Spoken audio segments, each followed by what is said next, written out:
میں ہوں جی اورنگزیب، اور آج نیوز پڑھی ہے کہ مولانا فضل الرحمان صاحب نے اس اپنی جد و جہد کو پی ڈی ایم کو جو وہ حکومت کے خلاف استعمال کر رہے ہیں، جلسے جلوس ہیں، اعلانات ہیں، استعفے ہیں، سارے ہیں، اس کو شرعی جہاد کا نام دے دیا ہے۔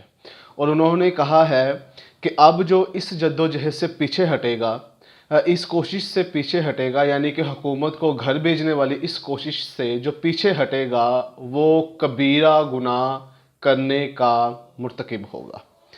مولانا فضل الرحمان صاحب سے کچھ سوالات ہیں، یعنی کہ ہمارے خود سے ہی کچھ سوالات ہیں ہمارے ذہنوں میں اٹھے کہ مولانا فضل الرحمان صاحب، جب آپ ضیاء الحق کے دور کے اندر بھی زندہ تھے، موجود تھے، تب آپ کا یہ جہاد کا نعرہ کدھر تھا؟ جب اسلام کے نام پر آمریت کو نافذ کر دیا گیا، جب اسلام کو ریزہ ریزہ کر کے بکھیر دیا گیا، اس کی دھجیاں اڑا دی گئیں، تب آپ کا جہاد کدھر تھا؟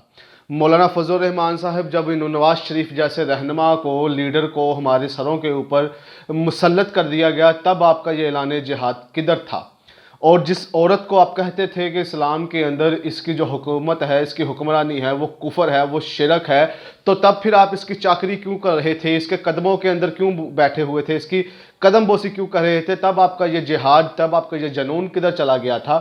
اور جب مشرف نے آ کے اس ایوانوں، اپنی سرحدوں کو چھوڑ کر ایوانوں کے اوپر قبضہ کیا، تب آپ نے اعلان جہاد کیوں نہ کیا؟ جب آپ خود اسمبلیوں میں بیٹھے تھے اور آپ مال کھاتے رہے، ہڑپ کرتے رہے، تب آپ نے یہ اعلان بغاوت کیوں نہیں کیا؟ آج آپ کہہ رہے ہیں کہ میں اعلان بغاوت کرتا ہوں، میں اعلان جہاد کرتا ہوں، اور دکھ کی بات یہ ہے کہ آپ اس کو شریعت کا جہاد قرار دے رہے ہیں کہ یہ شریعت کا جہاد ہے، اور ہر مسلمان کے اوپر فرض ہے کہ اس کے ساتھ آپ کے ساتھ مل جائے، اور آپ مدرسوں کے اندر قرآن حدیث پڑھنے والے بچوں کو استعمال کر رہے ہیں، ان کو برباد کرنے کے لیے اپنے سیاسی کھیل تماشے میں ان کو استعمال کر رہے ہیں، اور نام آپ کیا دے رہے ہیں کہ یہ شرعی جہاد ہے اور آئے ہمارا ساتھ دے، اور یہ کبیرہ گناہ ہے۔ تو جب انڈیا نے پاکستان کے اوپر حملے کیے، بھارت ہمیں دھمکیاں دیتا رہا، تب یہ آپ کا جنون جہاد کدھر تھا؟ تب یہ آپ جو یہ جہاد کرنے نکلے ہیں، صحابہ کے رستے پہ نکلے ہیں بقول آپ کے، تب آپ کدھر تھے؟ امریکہ آئے روز ہمیں دھمکیاں دیتا ہے، تب آپ کی زبان کے اوپر کوئی آبلے نکل آتے ہیں، تب آپ کیوں نہیں بولتے؟ تب آپ ان کو کوئی دھمکی کیوں نہیں دیتے؟ فلسطین کے اوپر ظلم ہو گیا، کشمیر کے اوپر مودی قبضہ کر کے بیٹھ گیا، آپ کے زبان سے کوئی ایک لفظ نہ گزرا کہ میں انہیں کچھ کہہ دوں، اور آج آپ اپنا مال بچانے کے لیے، اپنا پیڑ بچانے کے لیے، اپنا عہدہ بچانے کے لیے، اپنی کرسی کو واپس لانے کے لیے، اور احتساب سے بچنے کے لیے، اور خود کو ذلیل اور رسوا ہونے سے اور حرام کی کمائی کھائی ہوئی اس کا جواب دینے کے لیے آپ خود کو کہہ رہے ہیں کہ میں شرعی جہاد کروں گا۔ جب آپ کے پاس وزارتیں تھیں، جب آپ کشمیر کمیٹی کے ہیڈ تھے، یا بنایا گیا تھا، یا اس کمیٹی میں موجود تھے، تب آپ کا یہ اعلان جہاد کدھر تھا؟ کدھر تھا جب این آر او دے کے ان ملک دشمنوں کو باہر بھیج دیا گیا؟ تب آپ نے اعلان بغاوت کیوں نہ کیا؟ ڈکٹیٹر کے سامنے کیوں نہیں کھڑے ہوئے؟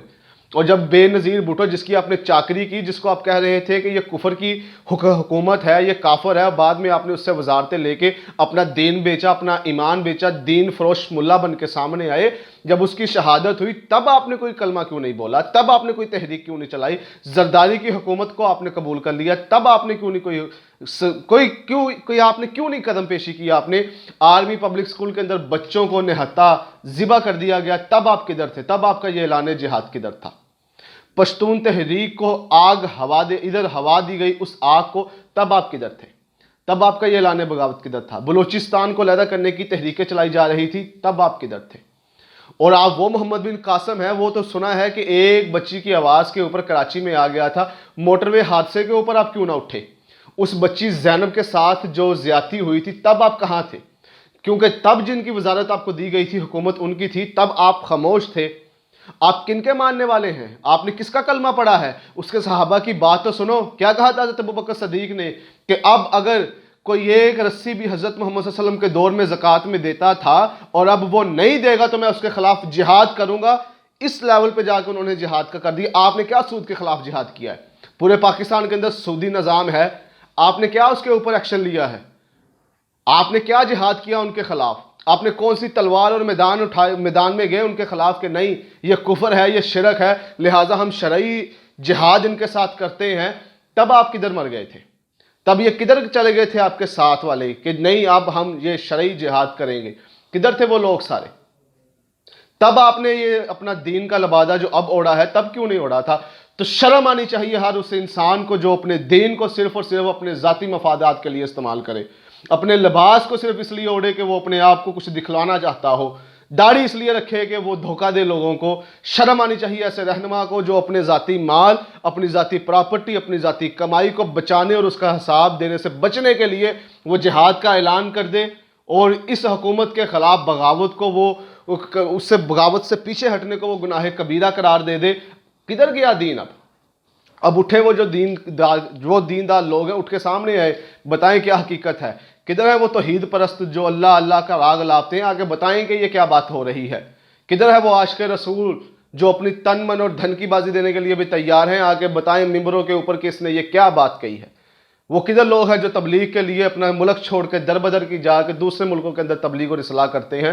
کھڑے ہوں سامنے، یہ چیلنج مولانا کو بھی بلائیں اس کو اور ثابت کریں کس طرح یہ شرعی جہاد ہے، کس طرح وہ اس کو جہاد قرار دے رہا ہے۔ اب تک خاموش ہوں گے سارے، کیوں؟ کیونکہ اب حق کس نے بلند کرنا ہے، اب صدا کس نے بلند کرنی ہے۔ سارے ذاتی مفادات کے اندر دین کو جہاں تک استعمال ہوتا ہے، کوئی اپنے مسلک کے لیے استعمال کرتا ہے، کوئی اپنے فرقے کے لیے استعمال کرتا ہے، کوئی اپنی خانقاہ کے لیے استعمال کرتا ہے، کوئی اپنے دربار کے لیے کرتا ہے، کوئی اپنی ذات کے لیے کرتا ہے، کوئی اپنی سیاست بچانے کے لیے کرتا ہے، کوئی اپنا مال بچانے کے لیے کرتا ہے۔ اگر تمہیں جہاد کا اتنا ہی شوق تھا تو سامنے کیوں نہیں آگے، سامنے سرخرو ہو کے سامنے کیوں نہیں آ رہے کہ میں سیاست کے اندر آ کے میں نے یہ دیکھا ہے، یہ دیکھو میری قوم میرے ساتھ یہ معاملے ہوئے تھے، تمہارے ساتھ یہ دھوکے ہوئے ہیں۔ اب جب تمہارے اوپر نوٹسز آگے نیب کی طرف سے، تمہیں دبوچا جانے لگا اور تمہیں اس اسمبلیوں سے باہر نکال دیا گیا اور تمہیں اس لالچ کی، اس حوث کی آگ نے مار دیا، تم سڑکوں پہ نکل آئے۔ کس شرعی جہاد کی بات آپ کر رہے ہیں؟ اور میں گزارش کرتا ہوں تمام عالم دین جو علماء کرام ہیں، جو حق پرست ہیں، وہ سامنے آیا بتائیں کہ یہ بکواسیات ہے ساری، یہ کوئی جہاد نہیں ہے، یہ کوئی جہاد نہیں ہے۔ اگر جہاد ہوتا تو یہ مودی ازم کا فلسفہ لے کے آگے نہ بڑھتا، یہ ان لوگوں کا ساتھ نہ دیتا جو پاکستان کو تقسیم کرنے پہ تلے ہوئے ہیں۔ کس جہاد کی بات اس نے کر دی ہے؟ صحابہ کی زندگی سے اس کو اگر جہاد ہوتا تو پتہ چلتا کہ جہاد کیا چیز ہے۔ یہ ادھر اس کے سارے اسرائیل کے خلاف، سعودی عرب کے خلاف، اب اس کی کوئی ریسنٹلی کوئی بات سنی آپ نے کہ جو سارا عرب ہے وہ گود میں جا کے بیٹھ گیا اسرائیل کے؟ اس نے کیا بات کہی اس پہ؟ امریکہ کے خلاف اس کے منہ سے کبھی کوئی بات نہیں سنی۔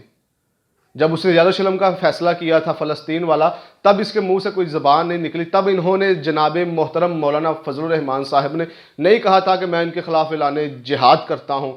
اب یہ صرف تڑکا لگانے کے لیے کہیں گے کہ ہم اسرائیل کے خلاف ریلی نکالیں گے۔ ایوانوں کے اندر جب تم تھے، جب تمہارے پاس حکومت تھی، سینیٹر تمہارے پاس تھے، ایوان تمہارے پاس تھے، عہدے تمہارے پاس تھے، طاقت تمہارے پاس تھی، تب تم نے کیوں نہیں اس سود کے خلاف جہاد کیا؟ اس بے حیائی کے خلاف کیوں نہیں جہاد کیا؟ اس گندی سیاست کے خلاف کیوں نہیں جہاد کیا؟ ان ملک دشمن عناصر کے خلاف کیوں نہیں جہاد کیا؟ لٹیروں کے خلاف کیوں نہیں جہاد کیا؟ لوٹا گیا، کٹھا ملک کو برباد کیا گیا، اور اب جب تمہارا حساب دینے کی باری آئی اور تم نے اب کیا کہہ دیا جی کہ میں شرعی جہاد کا اعلان کرتا ہوں۔ اب ہم نہ عالم دین ہیں اور ہم نہ سیاستدان ہیں، جو عالم دین ہیں وہ مکمل اس بات کی لوگوں کے سامنے حقیقت کھول کے رکھیں کہ یہ شرعی جہاد کس کو کہا جاتا ہے، یہ شرعی جہاد کیا کر رہا ہے، اور یہ صرف اپنی مفادات کو بچاؤ کے لیے اور اپنا پیٹ بچاؤ، وہ لگی مریم نواز باپ بچاؤ، یہ اپنا مال بچاؤ، وہ دوسرا بھی باپ بچاؤ لگا ہوا ہے، اور ہمیں انہوں نے پاگل اور بیوقوف سمجھا ہے کہ جیسے ہم اس کے باپ دادا اور یہ ہمارے والد صاحب ہیں، جو ہم چاہیں جو یہ کہیں گے ہم مان لیں گے۔ ایسا نہیں ہوگا۔ تو یہ سارے معاملے تھے جو ان کے سامنے ہوتے رہے، تب یہ نہیں تھے، لیکن اب دکھ ہے، اب ممبر سے آواز اٹھے، اب اکٹھے ہو کے بتائیں کہ یہ بندہ دین کو برباد اور بدنام کر رہا ہے۔ کس شرعی جہاد کی اس نے بات کر دی ہے؟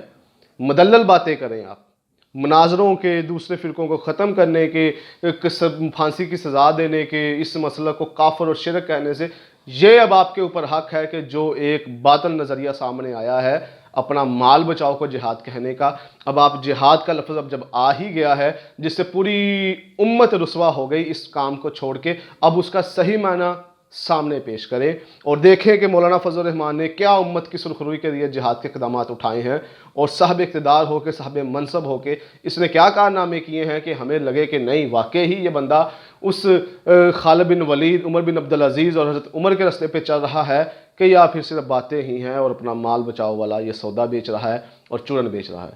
اللہ تعالیٰ سے دعا ہے کہ اس کے اندر جو غلطیاں ہوئیں، جو غصہ ہوا، وہ صرف اور صرف خالصتاً اللہ کی رضا اور اسی کی محبت میں تھا۔